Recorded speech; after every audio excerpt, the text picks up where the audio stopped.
create a new slide here, and I'm going to insert a circle. Let's change it so that you can see what's going on. By the way, if you right click in PowerPoint, you can set as default shape. Right click, choose set as default shape, and that'll mean everything you draw in the future will always have that style. The next thing I'm going to do is I'm going to insert. So let's go to insert. I'm going to insert a new shape, and it's going to be a 24-pointed star. 24-pointed star, draw it. And I can give you these in a handout if you email me. So here we have our 24-pointed star. I'm going to use this reshape node. I'm going to scale it in just a little bit. Select both of these.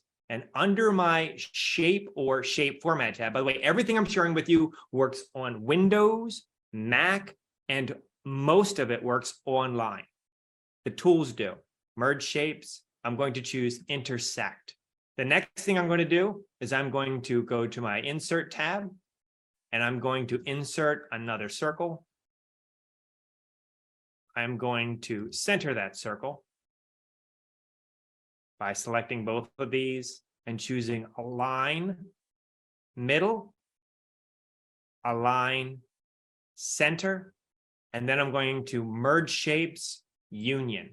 And I just made a gear using these basic merge shape functions. If I want to, I can cut a hole in it. So I'm going to draw a little circle so you can see it. You give it a different color. So I have a circle here, and let me give it a different color. I don't want you to get confused. So, ooh, that's a terrible color. Let's go with this. Here we go. So there's my circle. So I'm going to center that circle, select the gear first. This is important with this function. Select your cookie dough first, and then your cookie cutter. So imagine you have all the cookie cutters in the world, but you have no cookie dough, you can't make cookies. So when you're using what's called the subtract function in merge shapes, you're going to want to click on the cookie dough first, shift click the cookie cutter, choose merge shapes, subtract, and now I have a hole cut in my gear, and I can rotate it and do whatever I want. So you can build these graphics from scratch in PowerPoint.